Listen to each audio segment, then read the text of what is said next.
Good afternoon বন্ধুরা, তোমরা সবাই কেমন আছো? আশা করি সবাই খুব ভালো আছে। তো দেখো এখন একটা বেজে গেছে, একটা প্রায় 15 হতে গেল। তো দেখো আমি ইঁচড় চিংড়ি রান্না করছি। দেখো কীভাবে করছি। প্রথমে আমি জিরা ফোড়ন আর তেজপাতা দিয়ে পেঁয়াজটাকে নেড়ে নিয়েছি। আর এদিকে দেখো আগে থেকেই আমি আলুটাকে ভেজে রেখেছি। আর এদিকে ইঁচড়টাকে একটু সাঁতলে চিংড়ি মাছটা ভেজে একসাথেই রেখে দিয়েছি। আর এখানে দেখো মশলাটাও বন্ধুরা আমরা একসাথে করে রেখেছি। এখানে আছে জিরা, আদা, রসুন, লঙ্কা। দেখো বন্ধুরা এবার আমরা মশলাটাকে দিয়ে দিলাম। পেঁয়াজটা আমাদের ভাজা হয়ে গেছে।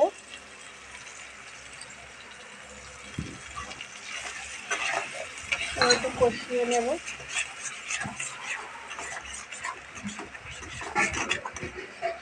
দেখো হলুদ দিয়ে দিলাম আমরা,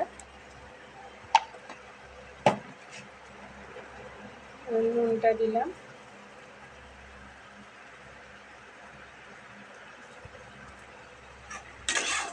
মশলাটাকে কষাবো আরও ভালো অনেকক্ষণ ধরে, যতক্ষণ তেল না ছাড়বে। দেখো বন্ধুরা আমাদের মশলাটা কষানো হয়ে গেছে। এবার আমি আলুটা দিয়ে দিয়েছি। এখন ইঁচড়টা দেবো, ইঁচড়টাও দিয়ে দিলাম। ভালোভাবে কষিয়ে নেব।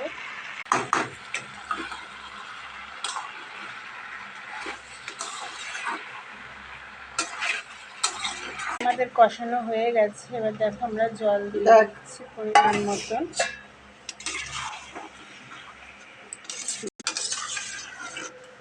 দেখো বন্ধুরা আর আমরা জল দেবো না। এবার এটাকে কিছুক্ষণের জন্য ঢাকা দিয়ে রাখবো।